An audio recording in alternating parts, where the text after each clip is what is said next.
Hello ladies and gentlemen, welcome to Godcraft 14. This is a kind of Christmas and New Year special, if you like, just to have an update on what's gone on through Christmas. But I must add, the message of Christ isn't about a big fat man in a red hat at all. To be honest, that's to be totally honest with you. This might upset a few people, but it's about the second coming of Christ and Christ's original birthday, and Christmas as we celebrate it it's taken on a more the roots of it, I believe, are pagan in nature. It doesn't mean we can't remember Christ at this date, but the date 25th of December is no way that's anywhere near accurate. Best guess, I think, even from the scholars of such things, is maybe late September, when the shepherds would have been out. It would have been warm enough to watch the flocks at night. So no, Christ wasn't born on the 25th of December, and a lot earlier in the year. So that's that out of the way, and commercialism as well. That seems to have been taking the message off what it's supposed to be, if you like.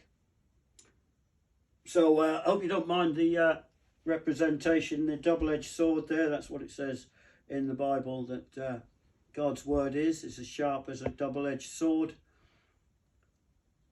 dividing bone and marrow.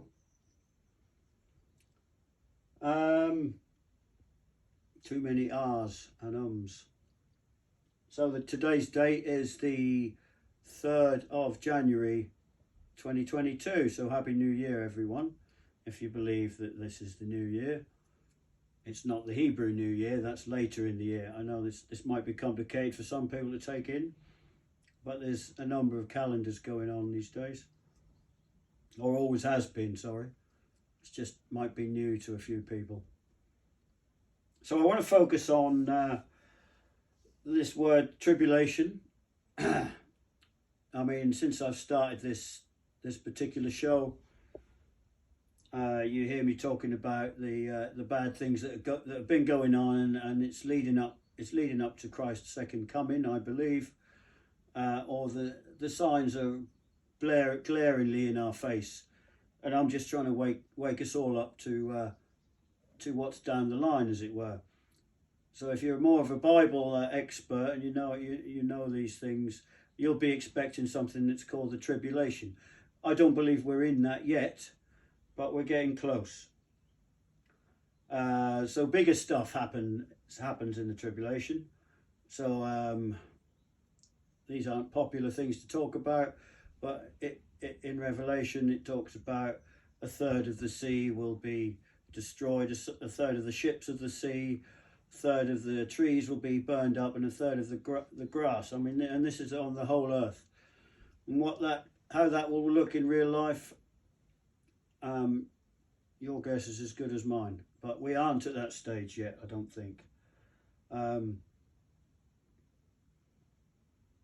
So talking about today's date, which is the 2nd, and new moons. It was a new moon last night.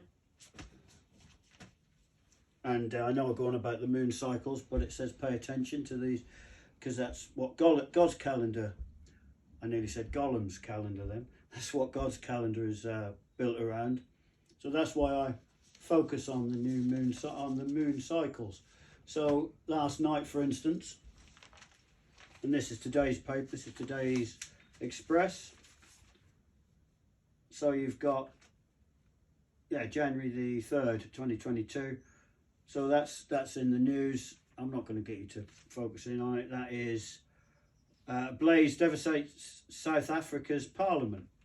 So they've had a raging inferno, all up in smoke there. Quite a big South African's Houses of Parliament in Cape Town yesterday after a suspected arson attack. So we've got smoke, and on the radio news I heard today earlier,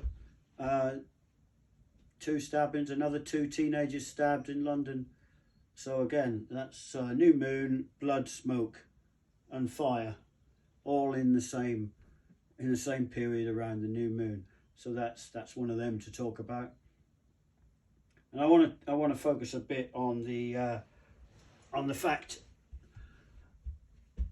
of the supernatural. This is something not talked about in a lot of churches, and a lot of people don't want to face it. But one of the verses talks about, this is Jesus's words, "In my Father's house there are many mansions," is mentioned, and I'm fairly sure what he's talking about is what science is only just starting to touch on, which is they're actually starting to say there could be more than one universe out here.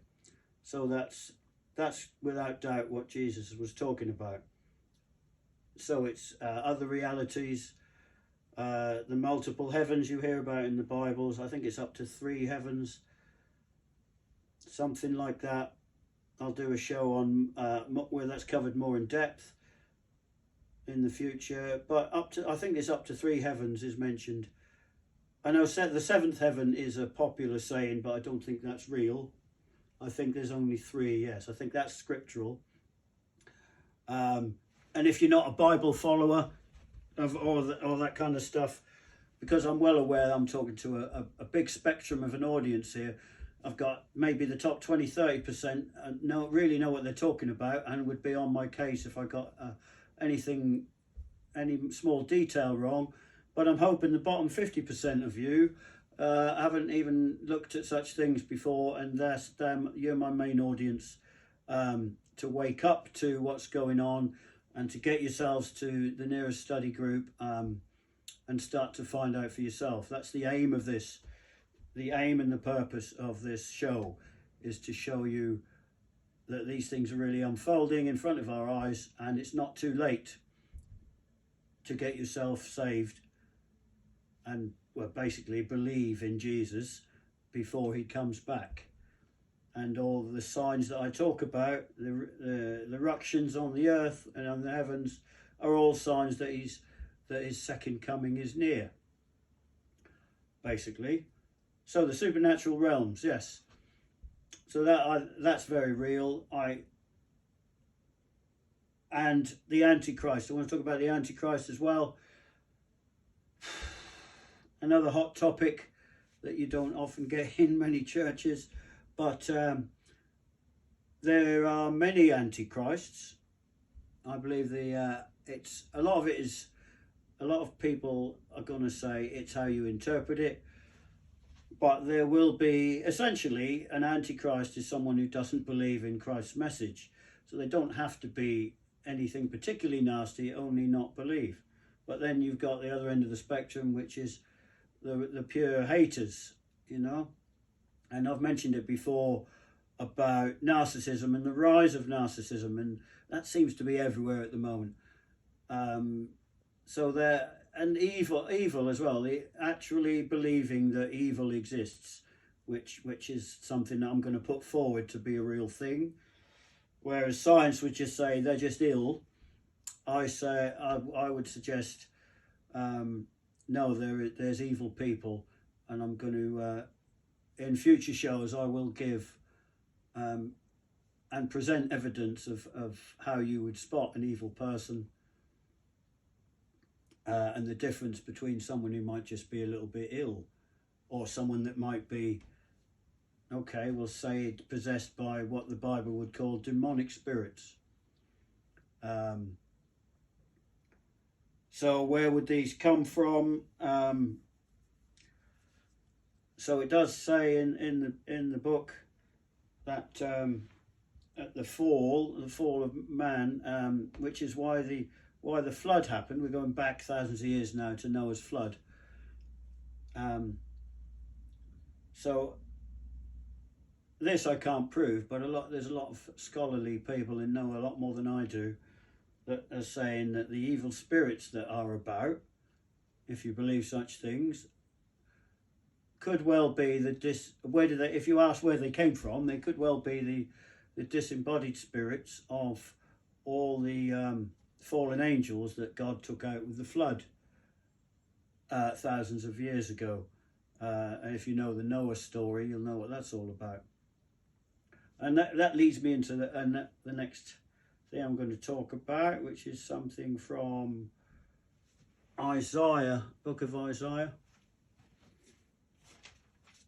Bear with me while I find my reference.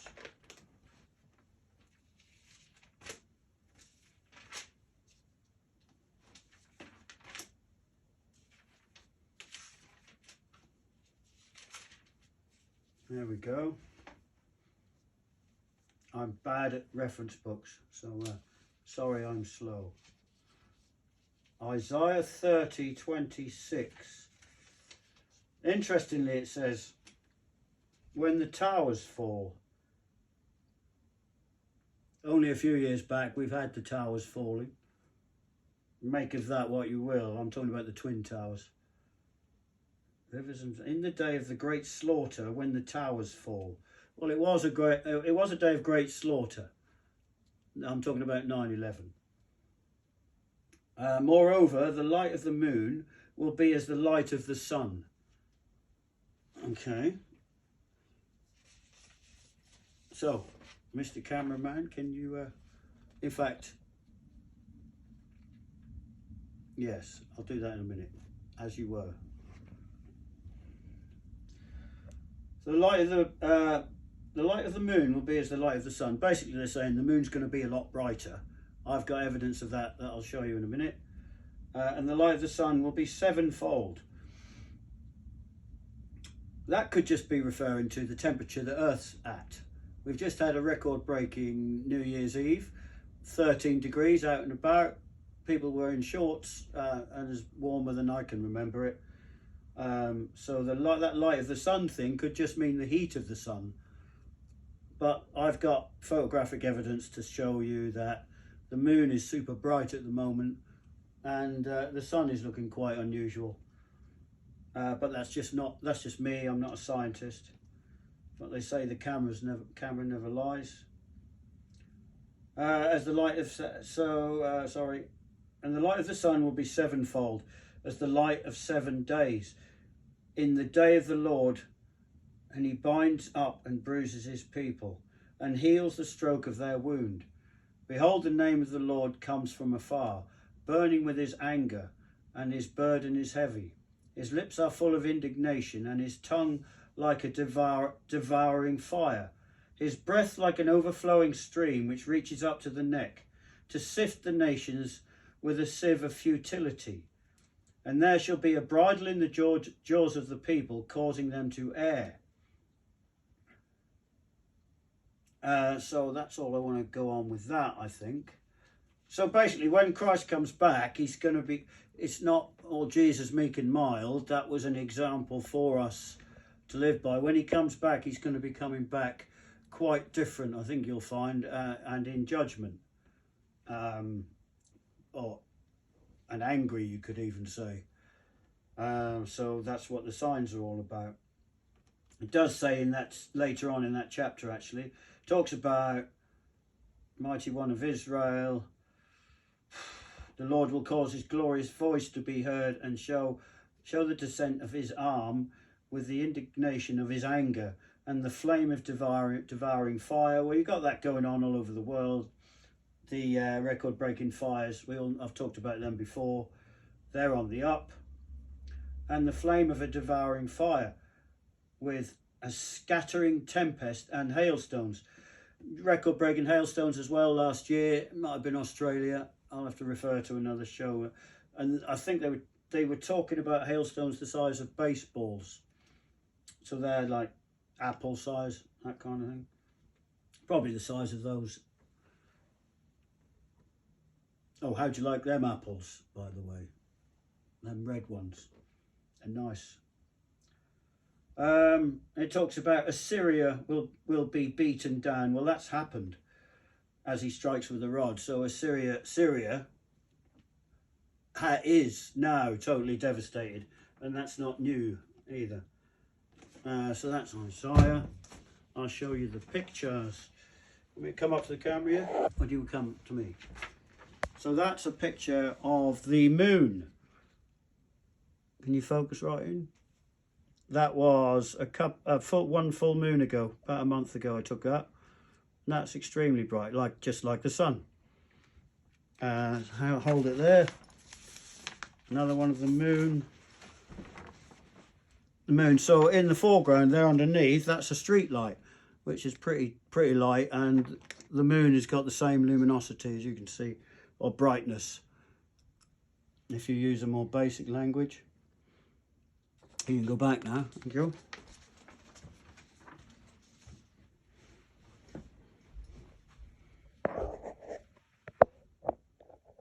I want to mention the asteroid thing again. So it's quite common now. Some of the other biblical people are quite openly talking about this asteroid called Apophis.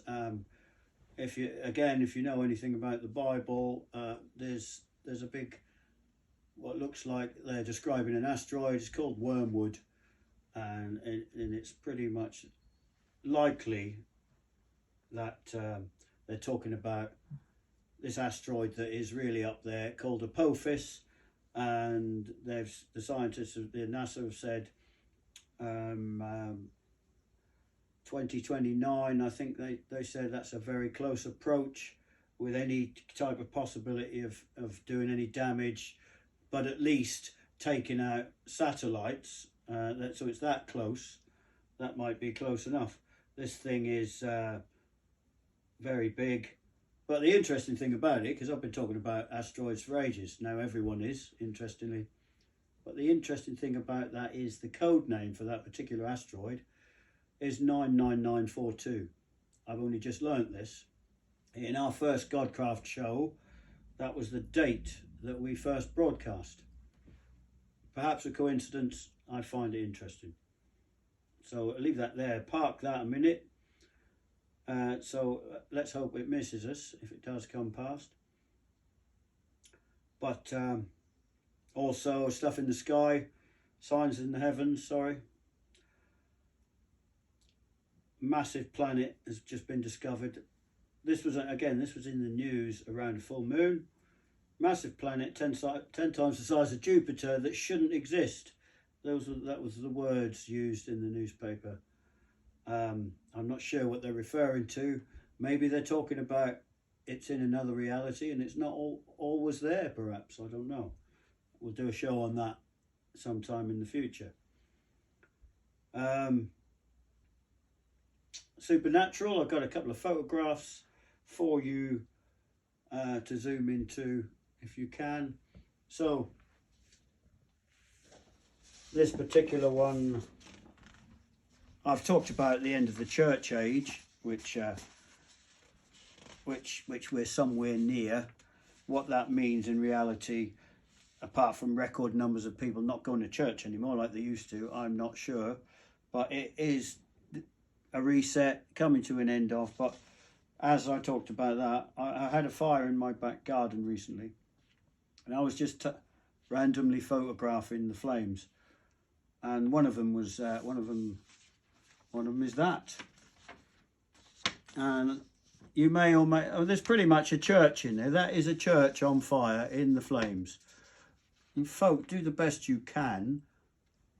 I can't point the bits out. You should be able, I mean, if you're at home, you can pause this. You can see the important bits. So pretty much the down to quite a bit of detail of the spire there. There's flames pouring out of the windows. But that's quite obviously a building. Obviously, half of you are going to write in and say, no, that's just silliness. But hey, that's that one.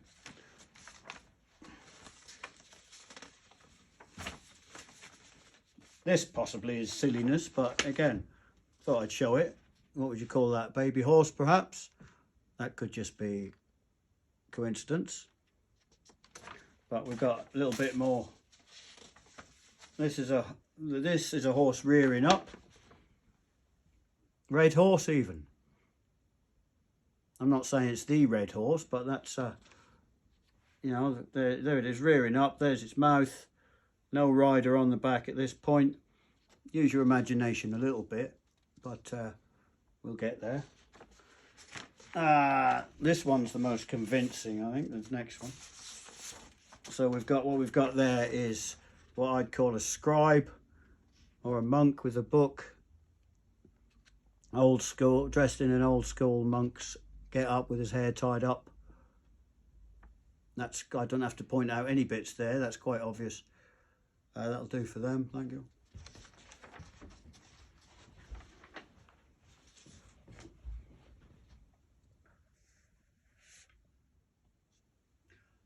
And on that note, ladies and gentlemen, I think until the next time, let's all have a safe 2022.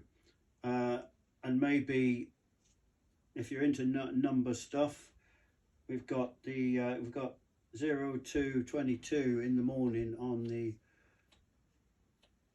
22nd of the 2nd, 2022. That might be a date to keep an eye on, or maybe nothing at all. But until the next time, all the best.